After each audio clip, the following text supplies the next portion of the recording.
Le dernier message de Donald Trump, enfin, ce n'est pas un tweet, il l'a publié sur Truth Social, dit que le cessez-le-feu avec l'Iran est terminé. Il ajoute aussi que l'Iran a demandé aux États-Unis de poursuivre les discussions et que Trump a accepté. Et depuis environ 72 heures, en gros, les deux camps s'affrontent. Pendant les funérailles, les États-Unis ont décidé d'envoyer un navire de guerre pour aider 5 pétroliers à traverser le détroit d'Ormuz. Ces navires ont été interceptés par les forces iraniennes, l'armée et les gardiens de la révolution. Ensuite, il y a eu des attaques contre l'Iran, des représailles américaines, puis de nouvelles ripostes iraniennes.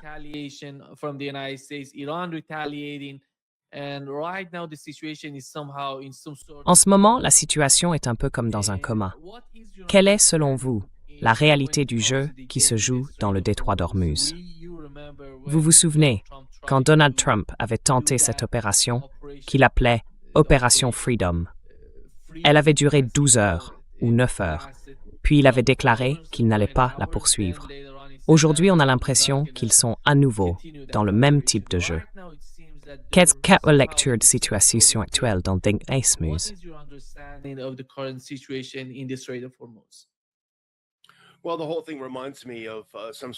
Eh bien, toute cette histoire me fait penser à quelqu'un des opérations de la CIA qui aurait eu une idée géniale. Il faut faire quelque chose pendant les funérailles. On ne peut pas être trop visible, mais j'ai une super idée. Pourquoi ne pas relancer l'opération Freedom et les pousser à réagir? Et je pense qu'il y a eu une forme de coercition, probablement avant, avec les États du Golfe qui ont participé à détourner les navires par la route d'Oman. Vous voyez, sans doute pas mal de pression. En gros, l'idée, c'était de pousser l'Iran à bouger et aussi de le remettre sur la défensive. Voilà, c'était ça l'idée.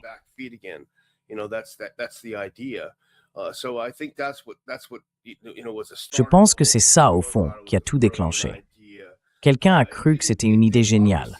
Évidemment, ça n'a pas marché. Si on regarde la route omanaise aujourd'hui, personne ne fait la queue pour y aller, non? Parce que c'est trop dangereux. D'ailleurs, la dernière fois que j'ai vérifié, aucun navire ne passait. Je crois qu'il y en a eu 2 ou 3, peut-être 4, qui ont réussi à passer ces dernières 24 heures. Donc, si l'objectif des États-Unis était d'imposer la route omanaise comme une voie légitime, eh bien, c'est un échec. C'est complètement raté. Alors, quelle est la prochaine étape? Et surtout, n'oublions pas les marchés. Le président Trump doit manipuler les marchés.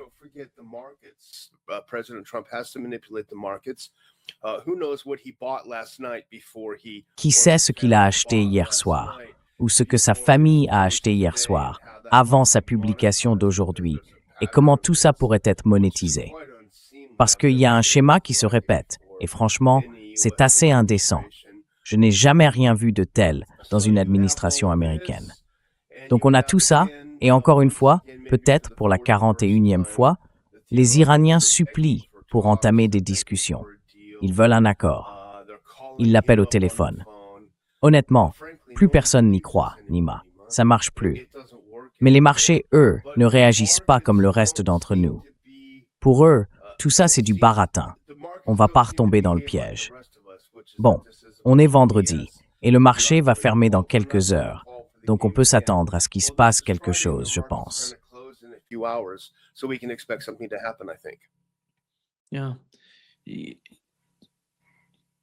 Oui, mais qu'est-ce qui est censé se passer exactement? Est-ce qu'on parle de nouvelles attaques? Et en quoi ça va aider? Parce que quand on regarde les attaques, les cibles dans le sud de l'Iran, en fait, ce sont toujours les mêmes. Ils frappent encore et encore les mêmes endroits. Est-ce que ça va vraiment changer la situation dans le détroit d'Ormuz? Non, au contraire, ça va rendre la zone encore moins sûre. Ça veut dire que, psychologiquement, les pétroliers dans la région ne se sentent plus en sécurité pour emprunter les routes désignées, ou celles que les États-Unis essaient, disons, d'influencer dans la partie sud du détroit. Mais en réalité, quand on introduit une forme de chaos dans le détroit, on provoque forcément une forme de perturbation. Alors, comment est-ce que ça peut servir les objectifs principaux de l'administration Trump, qui concernent avant tout le marché du pétrole?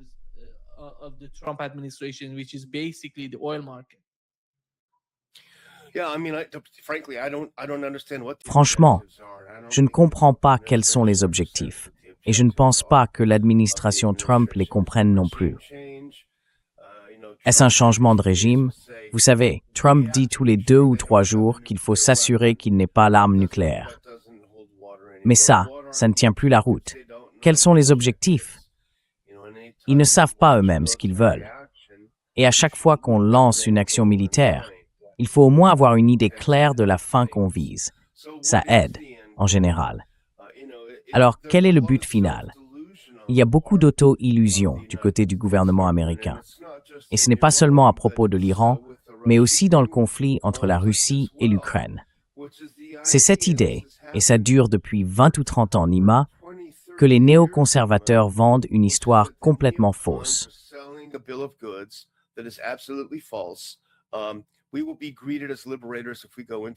On nous disait qu'on serait accueillis en libérateurs si on entrait en Irak.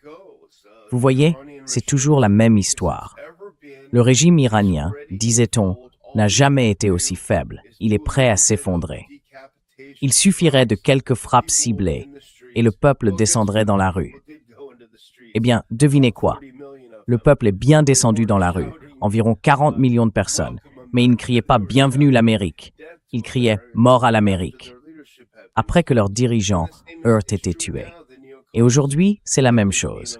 Les néoconservateurs et les partisans de la guerre sur le front Russie-Ukraine ressortent la même idée. La Russie serait à genoux, elle serait faible.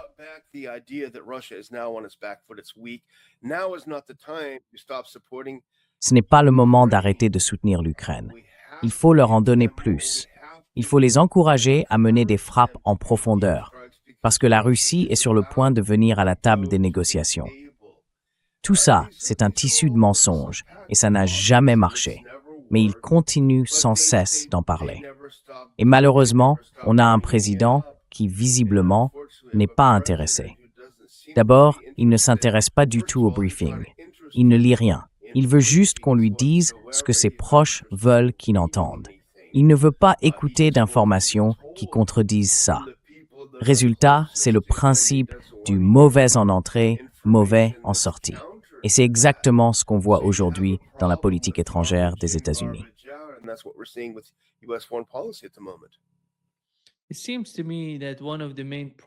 Il me semble que l'un des principaux problèmes pour l'administration Trump, c'est la façon dont la guerre entre l'Iran et les États-Unis a changé le visage du Moyen-Orient, le visage de l'Asie de l'Ouest, de toute la région. Et d'une certaine manière, ils sont dans le déni. Ils ne veulent pas l'admettre. Mais c'est là, c'est une réalité. Que peut-on faire d'autre? J'ai du mal à croire que des opérations militaires puissent changer ça, ou ramener la situation à ce qu'elle était avant le début de la guerre. En fait, tout le programme du gouvernement est essentiellement centré sur le militaire.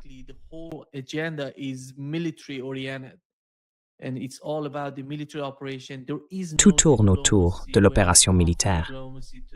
Il n'y a pas de diplomatie quand il s'agit de négociations. Vous avez mentionné le cas de la Russie. Il n'y a aucun sérieux dans le dossier de l'Ukraine. Donald Trump voulait mettre fin à la guerre. Il disait pouvoir le faire en 24 heures. Où en est-on aujourd'hui avec la situation en Ukraine? Cela montre bien que cette administration, on ne voit aucun signe de sérieux quand il s'agit de diplomatie. Alors, quelle est l'alternative? Est-ce que tout va reposer sur les opérations militaires? Et en quoi cela pourrait-il changer la situation en faveur de Washington?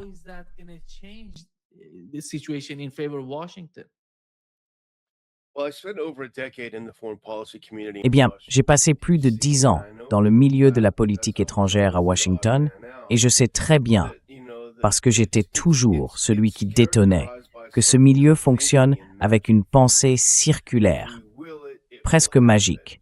Si on le veut, alors ça arrivera. On a déjà connu ça avant la guerre en Irak, au début des années 2000. On savait que tout reposait sur un tas de mensonges.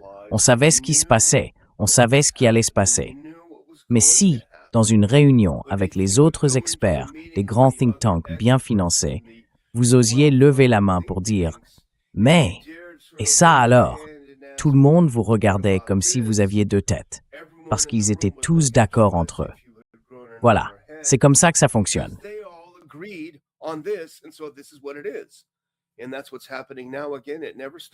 Et c'est exactement ce qui se passe aujourd'hui.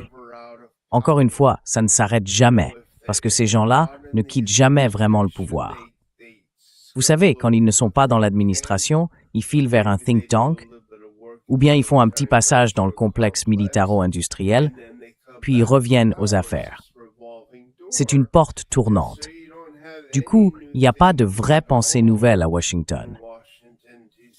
Et le peu d'idées nouvelles qu'on voit émerger ne vient pas vraiment des couloirs du pouvoir. Il y a bien quelques groupes réalistes, comme le Quincy Institute, qui essaient de se faire entendre, mais ils n'ont aucun vrai pouvoir à Washington. Ils sont un peu à l'extérieur, vous voyez, dehors du château, à lancer des pierres par-dessus les murs.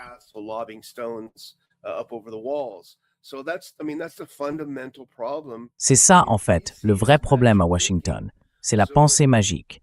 Ils ne croient pas que la situation a changé dans le Golfe. Ils pensent que les Iraniens vont reculer. Ils n'imaginent pas une seconde que l'Iran puisse tenir tête aux États-Unis. Comment osent-ils? Pour eux, c'est impensable. Ils se disent que les Iraniens sont lâches, qu'ils n'oseront jamais. On connaît le discours. Tous ces stéréotypes, saupoudrés d'un peu de racisme et d'un sentiment d'exceptionnalisme américain, et voilà le résultat. Ils sont persuadés que les Iraniens finiront par céder et qu'ils n'auront pas à accepter cette nouvelle réalité. Mais d'après tout ce qu'on a vu jusqu'ici, cette fois, ça ne marchera pas.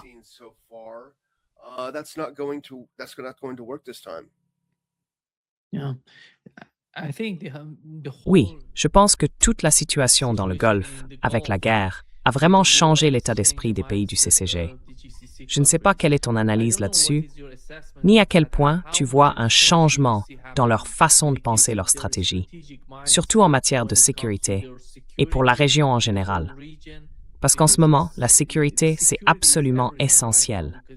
Sans sécurité, sans une forme de paix dans cette région, ils ne pourront pas vendre leur pétrole, exporter leur pétrole et leur gaz, ni les autres produits qu'ils exportent.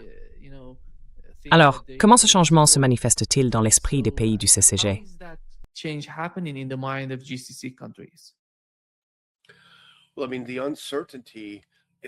Eh bien, je veux dire, cette incertitude est vraiment mortelle. Et ce n'est pas seulement, enfin, regardez les Émirats arabes unis, qui étaient devenus un véritable centre économique pour toute la région. J'ai des amis proches qui faisaient beaucoup d'affaires là-bas, et aujourd'hui, tout est complètement à l'arrêt. Des milliards de dollars ne circulent plus comme ils le devraient. Donc, à mon avis, on voit bien que les pays du Golfe sont déchirés entre une vieille relation confortable avec les États-Unis, où chacun faisait semblant. Non, nous, on fait semblant de vous protéger. Et vous, vous faites semblant d'avoir besoin de nous.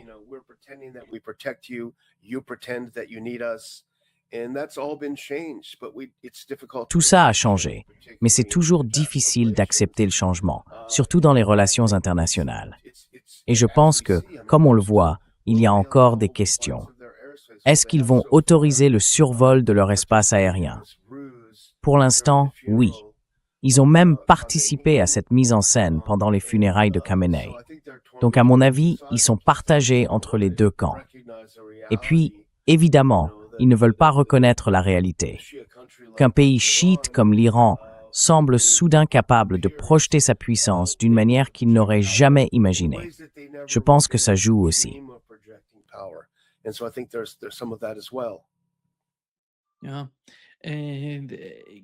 Oui, et les États-Unis ont commencé la guerre avec Israël. Mais avec le temps, on a l'impression que des divergences apparaissent entre les deux, dans la région et en dehors. Est-ce que vous voyez vraiment ce genre de différence? Ou est-ce que c'est une illusion de penser que les États-Unis et Israël ne sont pas sur la même ligne à Washington?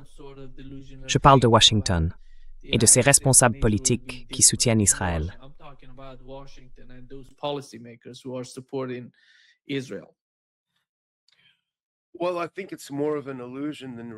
Eh bien, je pense que c'est plus une illusion qu'une réalité. Je veux dire, j'ai vraiment l'impression que cette administration collabore avec les médias, surtout avec des sites comme Axios. À chaque fois que quelqu'un dans l'administration veut faire fuiter quelque chose du genre, Trump a appelé Netanyahou, il lui a balancé 2 ou 3 gros mots, il est furieux, eh bien, il ne se passe jamais rien derrière. Vous savez, le protocole d'accord a été signé, et tout en haut, il est écrit qu'Israël doit se retirer du Liban, arrêter de massacrer des civils libanais. Et Israël répond, pas question, ça n'arrivera pas. Et au final, il n'y a aucune conséquence pour Israël.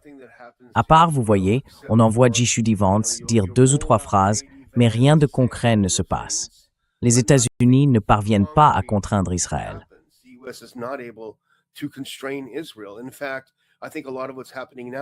En fait, je pense qu'une grande partie de ce qui se passe aujourd'hui, c'est qu'Israël entraîne de nouveau les États-Unis dans le conflit, parce qu'Israël n'arrive plus à gérer le statu quo. Ils doivent intervenir et, entre guillemets, en finir avec l'Iran. Ils estiment que c'est nécessaire parce que chaque jour où ils ne le font pas, l'Iran devient plus fort, militairement, mais aussi économiquement. Et vous savez, c'est l'inverse pour Israël. Israël s'est complètement surmené avec toutes ces guerres, avec tous ses voisins. Son économie est en lambeaux. Il y a des troubles internes. Bref, ils se sont mis dans une impasse et ils savent qu'ils peuvent entraîner l'oncle Sam avec eux. Et quand ça ne marche pas, quand on voit qu'il y a un peu d'opposition à Washington, et c'est un peu plus le cas maintenant, on le remarque. Eh bien, que font-ils?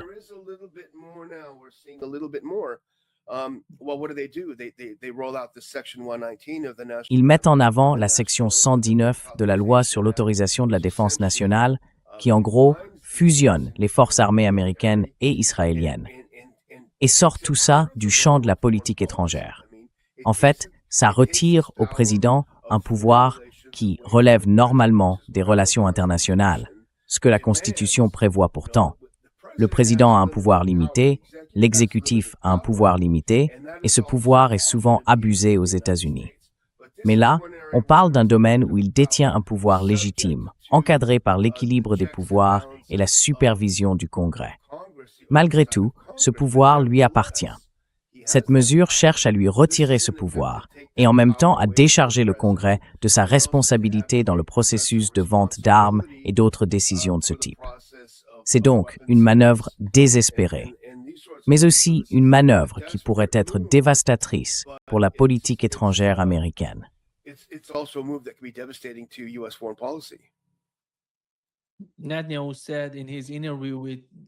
Netanyahou a dit, dans son interview à l'émission 60 minutes, que leur objectif, c'est d'être indépendants, qu'ils ne veulent plus dépendre autant des États-Unis, ni sur le plan militaire, ni sur le plan économique.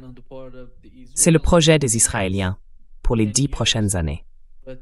Mais avec ces 2 sections, la 124 et la 662, qui parlent en gros de rapprocher les 2 armées, de partager les renseignements entre les 2 pays, et finalement de tout mutualiser en matière de sécurité et de complexes militaro-industriels, eh bien, ils veulent tout partager avec Israël.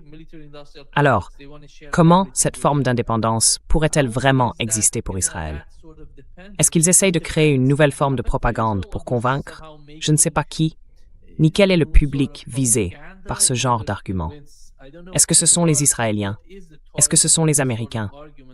Et surtout, qui va croire à ce type de discours?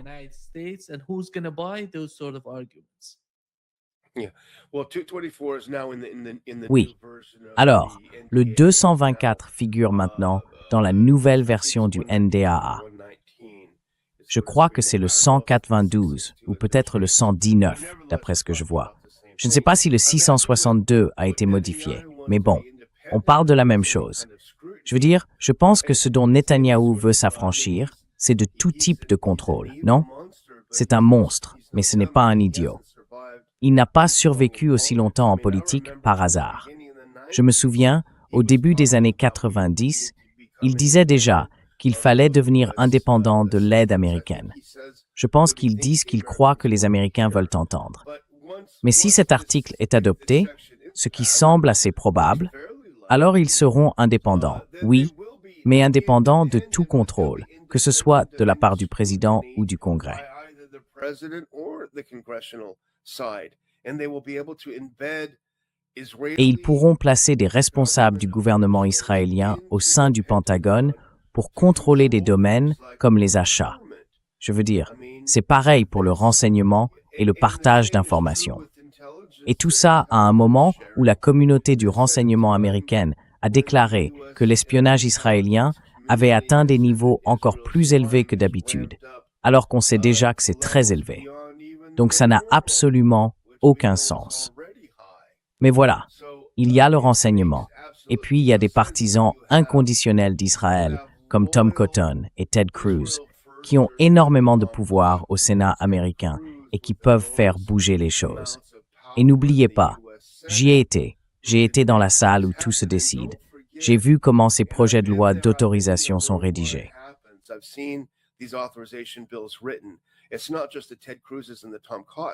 Ce n'est pas seulement les Ted Cruz ou les Tom Cotton. Ça descend plusieurs niveaux en dessous.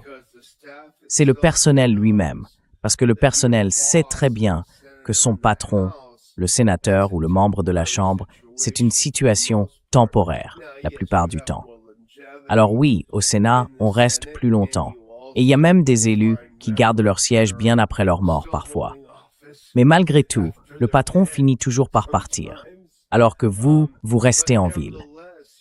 Et pourquoi est-ce que vous feriez quoi que ce soit qui pourrait compromettre votre avenir? Du coup, on voit des collaborateurs qui rédigent des projets de loi, qu'ils font relire par l'AIPAC. Et j'ai déjà été dans la pièce quand quelqu'un disait « Pas d'inquiétude, ce texte a déjà été vérifié par l'AIPAC. Il a déjà reçu leur approbation. »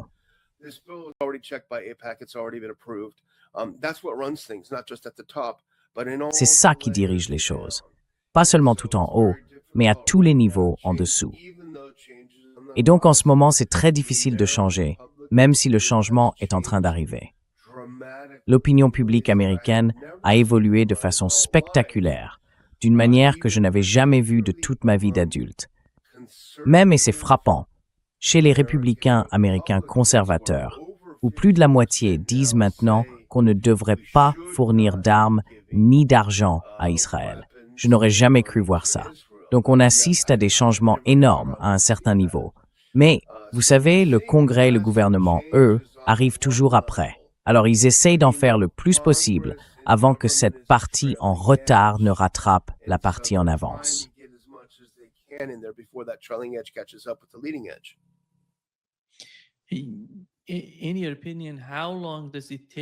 À votre avis, combien de temps faut-il pour que ce mouvement dont vous parlez, entre démocrates et républicains, se traduise vraiment dans l'opinion publique?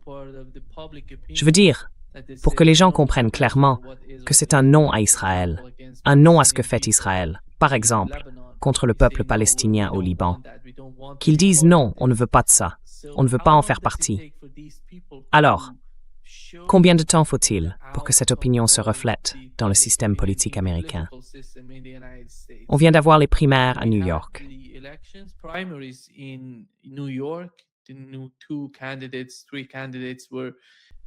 Deux candidats, trois peut-être, pouvaient faire quelque chose parce qu'ils étaient, en gros, contre le lobby israélien. Quand on parle de l'establishment du Parti démocrate ou de l'establishment aux États-Unis, ils se battent essentiellement contre l'AIPAC et contre tous ceux qui s'opposent à Israël. Mais là, ces candidats pouvaient agir. Alors, comment ça va se passer? Tu penses que ça va se reproduire encore et encore? Ou bien on va voir un cas comme celui de Thomas Massie. Tu sais, le lobby israélien a dépensé plus de 40 millions de dollars pour le faire tomber et le battre à la primaire, ce qui est énorme pour une primaire.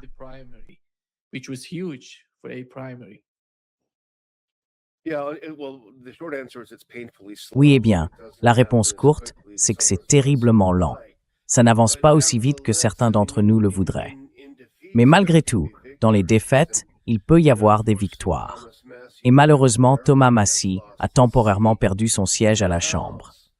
Mais ce qu'ils n'avaient pas bien calculé, c'est qu'en le battant, ils ont déclenché une révolution. Et c'est ce qui se passe en ce moment. Une révolution politique, à gauche, à droite et au-delà. Parce qu'on a des gens comme Thomas Massie, très conservateurs, avec une sensibilité libertarienne. Et on a aussi des gens comme Marjorie Taylor Greene.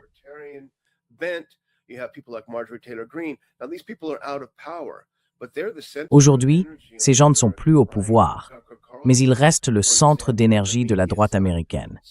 Prenez Tucker Carlson, par exemple, du côté des médias. On a donc ces figures très éloquentes, très intelligentes, avec un public immense et un soutien populaire considérable. Ils n'ont pas forcément les mains sur les leviers du pouvoir, mais ils ont la capacité de mobiliser les gens. Et c'est exactement ce qui se passe en ce moment. Alors, malgré sa défaite, je pense que Thomas Massie, s'il choisit de poursuivre dans cette direction, pourrait connaître d'autres formes de réussite. C'est un processus lent, mais vous avez raison, on observe la même chose à gauche, et c'est intéressant.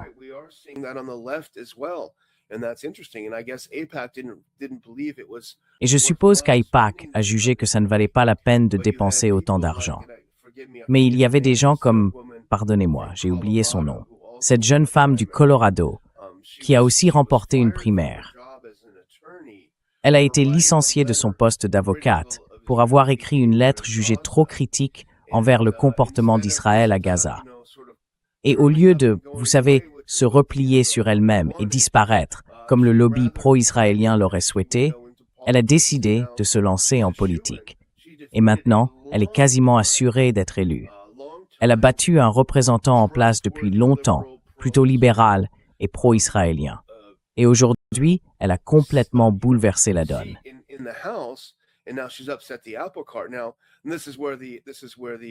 Et c'est là que la rhétorique devient vraiment agressive, quand on commence à dire qu'elle est marxiste.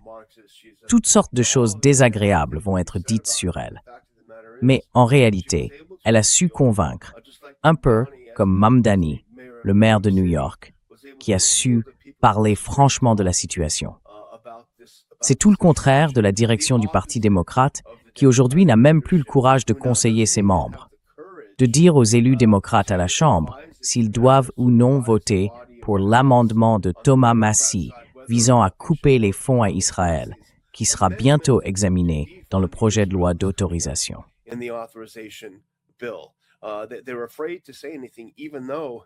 Ils ont peur de dire quoi que ce soit, même s'ils savent bien que c'est là que se trouve toute l'énergie à la Chambre des représentants. Et clairement, parmi les membres de base du Parti démocrate, le soutien à l'idée de mettre Israël de côté est énorme. Les chiffres sont impressionnants. Ils ne veulent rien avoir à faire avec ça, et ils vont écarter des élus, comme on l'a déjà vu, ceux qui refusent de les écouter. Donc, il se passe vraiment quelque chose d'important en ce moment. Mais malheureusement, parfois, tout avance avec une lenteur frustrante. On a l'impression d'être, je ne sais pas, en 1985 en Union soviétique. On sent bien que quelque chose est en train de se produire, mais on ne sait pas encore quand ça va vraiment arriver à son terme.